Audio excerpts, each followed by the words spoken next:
রাত তখন প্রায় 2টো। চারিদিকে খুটখুটে অন্ধকার। জোনাকির টিমটিম আলো আজ যেন ভয়ে লুকিয়েছে। গ্রামের মেঠো পথ ধরে হেঁটে ফিরছিল রফিক। সারাদিনের খাটুনির পর শরীরটা তার ক্লান্তিতে ভেঙে পড়ছে। হঠাৎ থমকে দাঁড়াল সে। কানের পাশ দিয়ে যেন একটা ফিস ফিস শব্দ বয়ে গেল। যাস না, রফিক, যাস না। রফিক প্রথমে পাত্তা দিল না, ভাবল হয়তো মনের ভুল। কিন্তু কয়েক কদম এগোতেই আবার সেই ফিসফিসানি, এবার যেন আরও স্পষ্ট। ওই যে দেখ, কে দাঁড়িয়ে। রফিক টর্চের আলো ফেলল সামনের দিকে। নিঝুম বাঁশঝাড়ের ফাঁকে আবছা একটা ছায়া। ধীরে ধীরে সেই ছায়াটা স্পষ্ট হতে লাগল। লম্বা, কালো পোশাক পরা একটা অবয়ব। তার চোখ দুটো যেন আগুনের গোলা।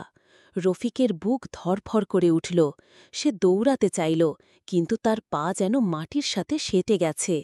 ছায়ামূর্তিটা এবার তার দিকে এগিয়ে আসতে লাগল। প্রতি পদক্ষেপে মাটি থেকে যেন একটা ঠান্ডা বাতাস বেরিয়ে আসছে। রফিকের গলা শুকিয়ে কাঠ। সে প্রাণপণে চোখ বন্ধ করল আর মনে মনে আল্লাহকে ডাকতে লাগল। 1 মিনিট, 2 মিনিট কাটল।